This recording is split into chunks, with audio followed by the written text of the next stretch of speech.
Dziś taka ciekawostka, drukarka kolorowa HP Color Racer Jet MFP ble i jak ją zresetować, jeżeli na przykład chcecie zmienić język, jakieś ustawienia, nie znacie hasła, nie możecie uruchomić sieci, co trzeba zrobić? Trzeba maszynę zresetować. Róbcie hard reset i to musi chodzić.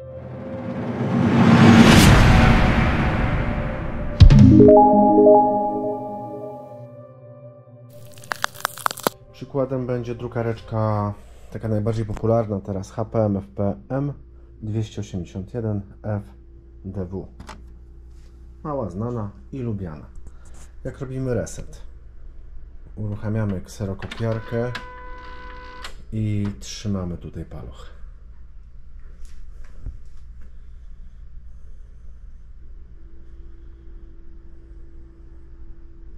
No i czekamy.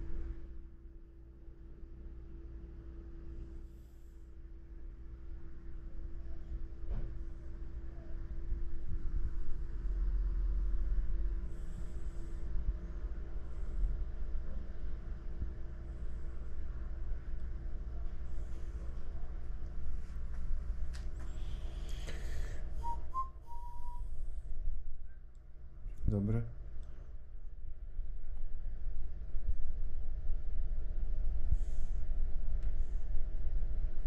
Permanent Storage Initialization.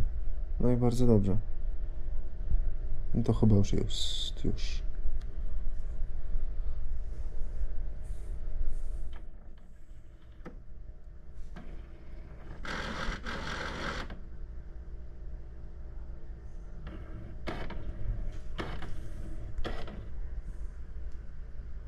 Tak. I teraz zostały skasowane wszystkie interesujące Was ustawienia.